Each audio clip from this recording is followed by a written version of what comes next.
Hey everyone, it's Hazel West, indie author and book blogger, and I'm here with my June reading wrap up of 2016, which is the first month of summer reading, and I actually did really well this month, way more than I expected to. I ended up reading 10 books and 3 graphic novels, so I was pretty happy with that. So anyway, I got through about half of the stack of books that I picked up from the library, so um, that made me happy. It was way more than I expected to read.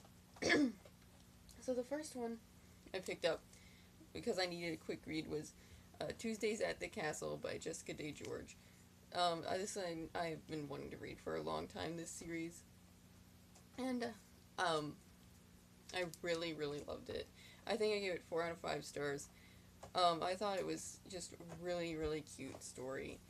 Just kind of typical Jessica Day George.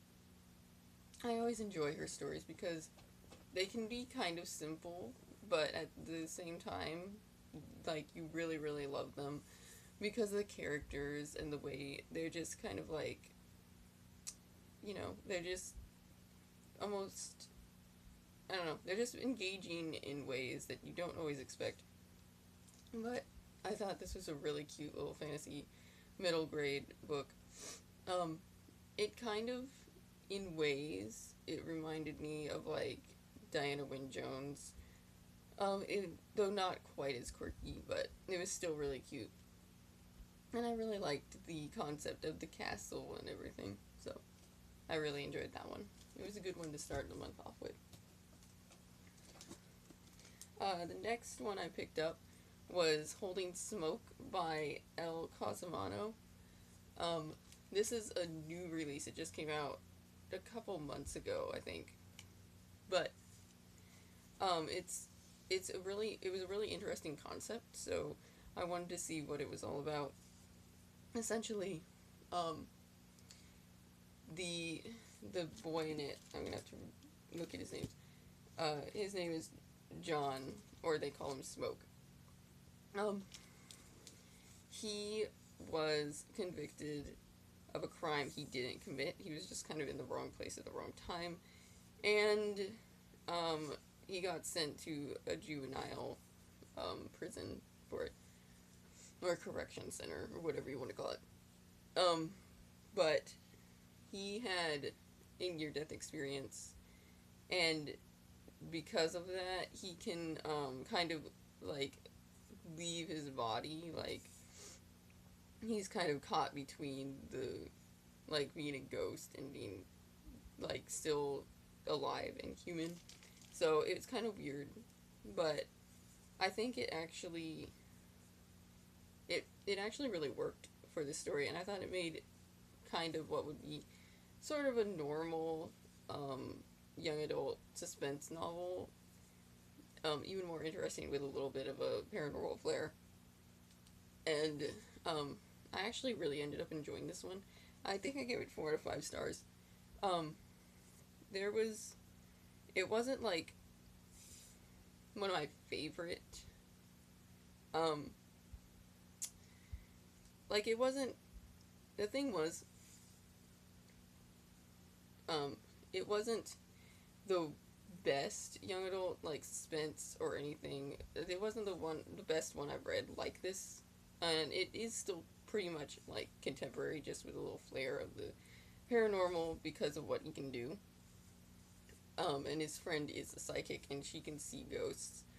But it was also a really interesting concept, and I believe this is a debut novel, so I'm really interested to see where this author goes with other books.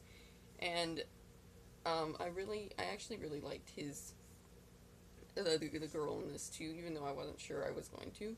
But she was really a genuine character, and I think that's why I like this book, is because the characters were sympathetic. And there was a twist at the end that I kind of wasn't even expecting to. I mean, I kind of did, but at the same time, it still did surprise me that the author chose to do that. So that always interests me when people do that. So yeah, I think you guys should give that one a try because it's a pretty good book. After that, I picked up Messenger of Fear by Michael Grant. This one I did not like that much. I gave it 2 out of 5 stars, and here's why. It's just kind of I mean, the concept is really, really cool. Okay, it's about, the messenger of fear, who is the person, or whatever, spirit, I don't even know what they are, that wasn't even explained, really, who shows up when people have done something wrong, and, kind of warns them to change their ways and whatever. So, that's a really cool concept. Um, and anyway, the main character, the girl, is, kind of chosen to be this, next up-and-coming messenger of fear, and is in training, or whatever. Um, the problem with this book is that it was very poorly executed, the plot was poorly executed, and it was just, it was really, really lame, to be honest. The way the author handled this. I mean, first off, we didn't really get an explanation on what anything going on was. Until, I don't know, the middle of the book or even after. And sometimes that's okay, but sometimes it just makes a book confusing. And this made it confusing. Plus, the messenger was very conflicted. I don't know. Okay, so, let me give you an example. So, there's a part where they go after this young couple who is, driving, and they hit a dog on the side of the road, okay? And then because the dog is, really hurt really bad, they put it out of its misery. And partly it's because they don't want their parents to know that that they took the car, or that they were out wherever. But it was also, I mean, I thought the fact that they cared enough to put the dog out of its misery, it was, kind of more responsible than anything else. But at the same time, the messenger of fear, on the other hand, was oh no, that's, horrible, you need to be punished. So they had to do this really horrible trial, and that was totally did not fit the crime, in my opinion. It was just dumb, and to me, I think the messenger of fear, supernatural entities, or, demigods, or whatever the thing was, they are petty enough as it is, usually. Just read mythology. They would never care, they hardly care about normal people anyway. Why would they care about a dog? Really, I don't know. Unless it was the whatever, the patron of that demigod or whatever. But oh well. Anyway, it was really stupid, and it is a series, but I'm not continuing it, because plus the fact that the storyline literally made no sense to me. It was just not good writing. So oh well. I did try it though. After that, I picked up Bone Gap by Laura Ruby. I've heard a lot of good things about this one, and I finally got the chance to pick it up. And I enjoyed this one a lot. It's a really, really interesting book. It's really weird. It is so weird, but in a good way.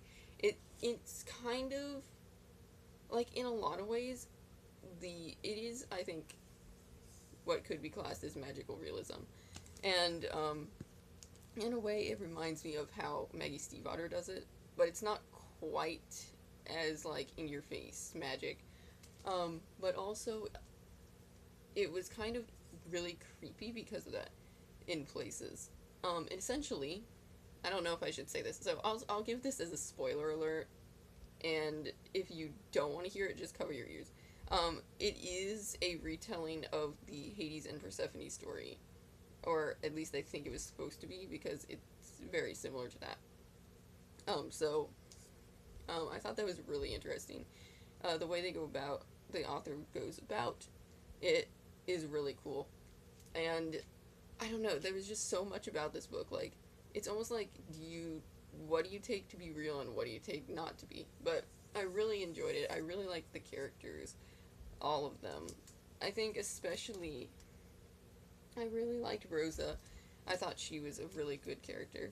Um, and I liked the brothers and their relationship, and his Sean, the main character. No, Sean's not the main character. Hold on, Finn is the main character.